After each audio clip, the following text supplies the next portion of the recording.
Welcome back. The details. Prime Minister Dr. Mustafa Madbouli held on Saturday a joint press conference with his Romanian counterpart Nicolae Șorca, who arrived earlier on Saturday on top of a senior-level delegation on a two-day official visit to Egypt. Madbouli said trade exchange volume between Egypt and Romania exceeded $1 billion last year, adding that the country requested increased amounts of Romanian grain imports. For his part, the Romanian premier asserted that his talks with Prime Minister Madbouli tackle directing more Romanian companies' investments to Africa through working with Egypt. Șorca promised to boost cooperation with Egypt to overcome the global food crisis and boosting Romanian cooperation with Africa in different domains. Earlier, Prime Minister Madbouli and his Romanian guest chaired extended talks over several economic topics and means of boosting bilateral cooperation. The two prime ministers will be presiding over an economic forum on Sunday with the participation of concerned ministers and leading officials from both countries.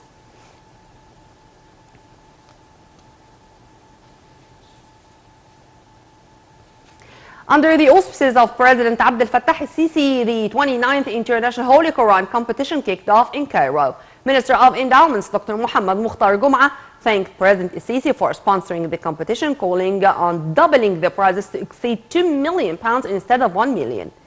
111 contestants from 58 countries, among them 33 African states, are participating in the competition, which continues until next Wednesday.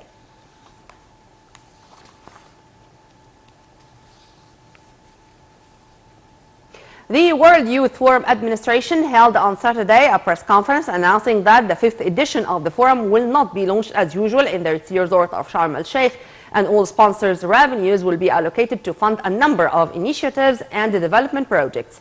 The WIF added that all stakeholders will share in financing the initiatives which have direct positive impact on the citizens amid the current global economic crisis, which added more burdens whether on governments or peoples.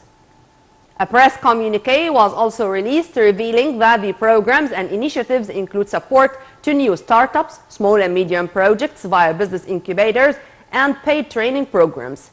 The youth stated that the executive steps will be implemented in cooperation with different entities like IBDA Initiative, Hayat Karima or Decent Life Initiative, the United Nations Organization for Industrial Development, the Federation of Egyptian Industries, and others.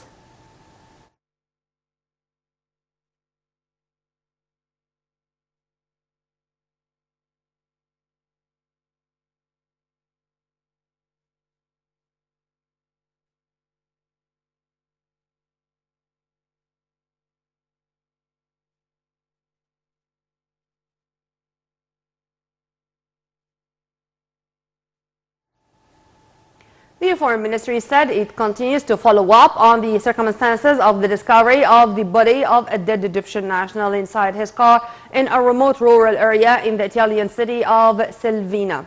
In a statement, the ministry said initial investigations said that the Egyptian was shot dead by fire shots, then the car was set on fire.